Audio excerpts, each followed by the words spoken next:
This is Coach Rob of Coach Rob Track and Field. And this is Anderson Emerole, the final leg, track and field. Now these two guys are everyday, all day track and field personalities in the United States. Now Coach Rob is known for doing a lot of videos that he never intended to do.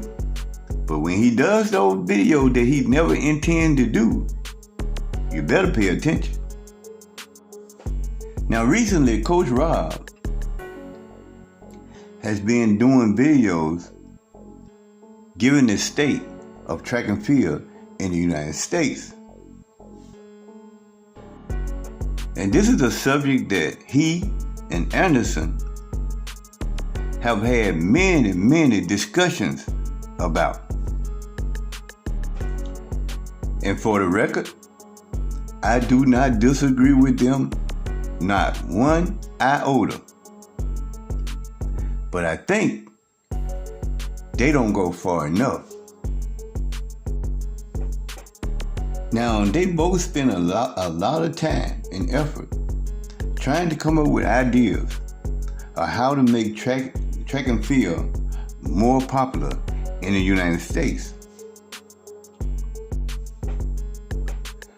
Because contrary to popular belief across the world, they are absolutely correct. Nobody really cares about track and field until an Olympic year. Now, they spend time talking about the Diamond League, World Athletics, recently Athlos, Grand Slam track, among other leagues that are out there. The problem is, for the United States, these are not leagues.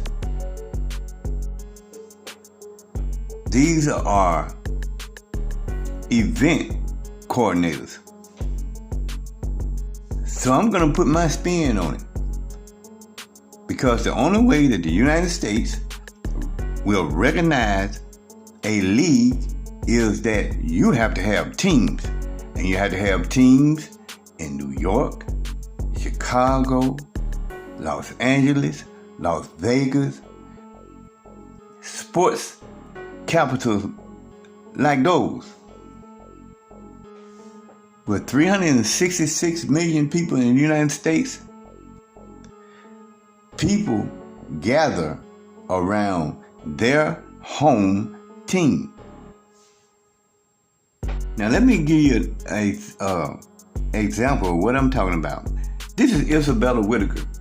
If you're in the track and field world, there's a great chance that you know who this is.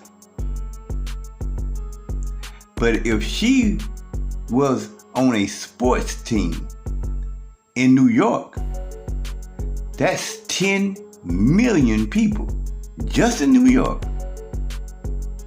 that would know who Isabella Whitaker is.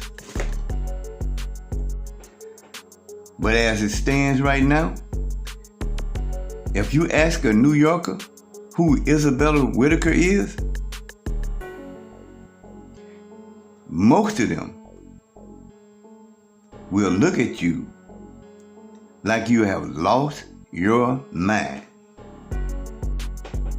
In order for track and field to be more popular in the United States, the major sports cities are going to have teams that they can identify with. That's the only way this will work. That's the only thing that the people in the United States gravitate to is their sports city team.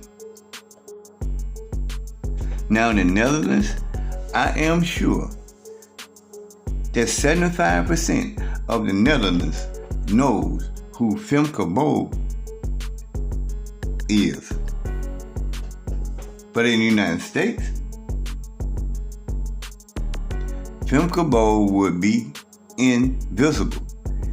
But if she ran for the Chicago, Illinois Blazers, everybody in Chicago would know who Femke Bowl is. And another point that Coach Rob and Anderson speak on is the time of year. If you have a sports league, a track and field sports league, what time of year would you actually start the league? Now here's where I'm going to differ from Coach Rob and Anderson. Because they are track and field 24 hours, 7 days a week, their mindset is to work around the Diamond League, the World Games, the Olympics. That's not going to get it done, which means their idea of a professional track and field league, the league would start February, March, or October, November. No. If you're gonna start a professional track and field league, the league will have to be March, April, May, when it starts to get hot, or it's already hot. You can't expect investors to spend their hard-earned money working around some other leagues. No, if you're gonna do it, you're gonna have to pick prime time, calendar days to make these events successful. No other professional league that has athletes who participate in the Olympics, well, they'll give the athletes some time off to prepare for the Olympics, but the Olympics is secondary to their league. And track and field will have to be the same thing.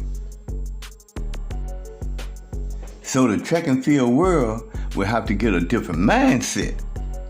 We can't be thinking, ooh, the world championship, that's the most important thing.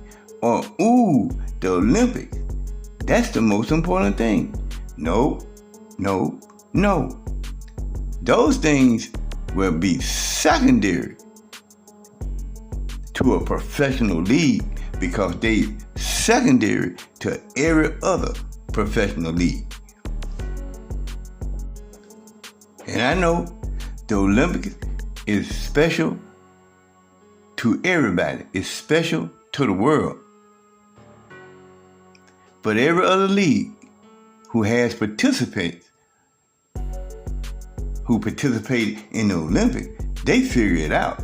But the Olympics, which is every 4-year event, that's not the most important thing to their league. And the last thing I'm going to address in this video is, will the major stars participate? If New York had a team, if Chicago had a team, if Las Vegas had a team, if San Francisco had a team, if Philly had a team, would the major athletes in track and field participate? Well, you would hope so. But you can't worry about that. Because see, in the United States, we support our teams. Michael Jordan has been long retired, and Chicago still support the Bulls. Kareem Abdul-Jabbar, Magic Johnson, Shaquille O'Neal have been long retired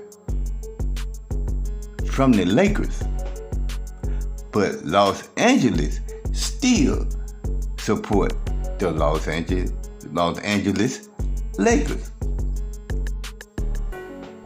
So let's imagine draft day, the National Track and Field League, and one team picks Kenny Bednarik, and the second team picks Oblique Seville, and the third team pick Sidney McLaughlin, and so on and so forth.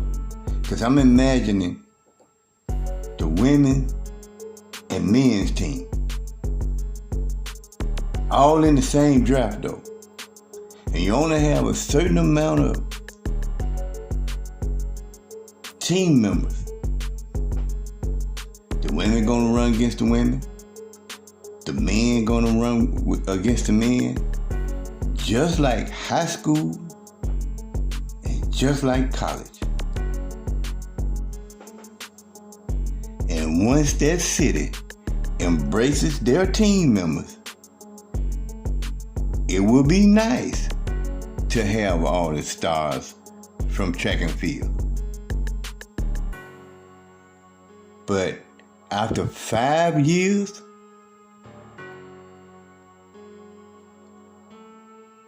the people on those teams will be the stars of track and field. So on that note, Anderson and Coach Rob are the most consistent track and field people in the United States. That's just how I feel about it. And they're on the right track by saying that track and field is not that popular in the United States. But they don't go far enough. Because the only way that track and field is going to work in the United States, globally, is to have a real track and field league with teams that compete against each other. And you have a champion every year. Other than that, you're just gonna have track and field events. And it's really not working. It's not working for the athletes. These guys train and work too hard not to be recognized, not to be properly compensated. And I know the big names in track and field make a real good living. But the last man sitting on the end of the bench of the Golden State Warriors makes a real good living. And these guys deserve that also. But it'll never happen the way track and field is operated now. I am Papa G. Make sure you like, comment, and subscribe to the channel.